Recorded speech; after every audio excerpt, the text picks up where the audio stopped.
The media is now saying that I should change my entire platform because of the tariff threat. In fact, the Trump tariff threats have proven conservatives right on everything. It's true. Everyone now admits, or they claim to admit, that conservatives were right on the liberal capital gains tax hike.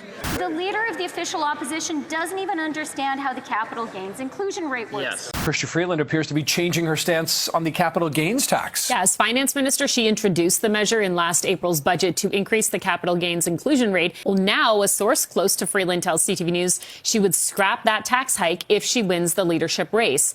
That conservatives were right on the carbon tax. Chrystia Freeland championed consumer carbon pricing for years. 8 out of 10 Canadians get more money back with the carbon rebate. But she says she can no longer back a policy that's become politically toxic. Carbon tax has been very difficult from a policy perspective. You are saying that you're going to take away the carbon rebate, obviously, as well as the carbon tax, right? So, and you're promising On pipelines, on LNG.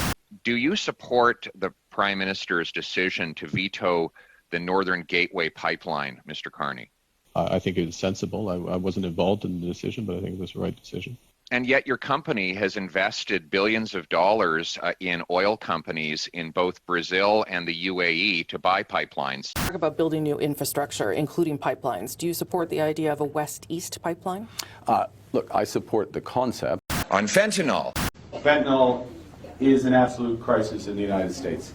It's a challenge here, but it's a crisis there. The borders. My message is that Canada controls our borders. Ottawa's announcement this week of more support for border security, including drones, 2 Black Hawk helicopters, and 80 more K9 units. Immigration. It was clear to me that it was important to reduce not only temporary residents, international students like we've been doing over the last year, but also on the permanent levels. We're reducing the numbers of immigrants that will come to Canada for the next 3 years. And the need to celebrate rather than cancel our proud history and country.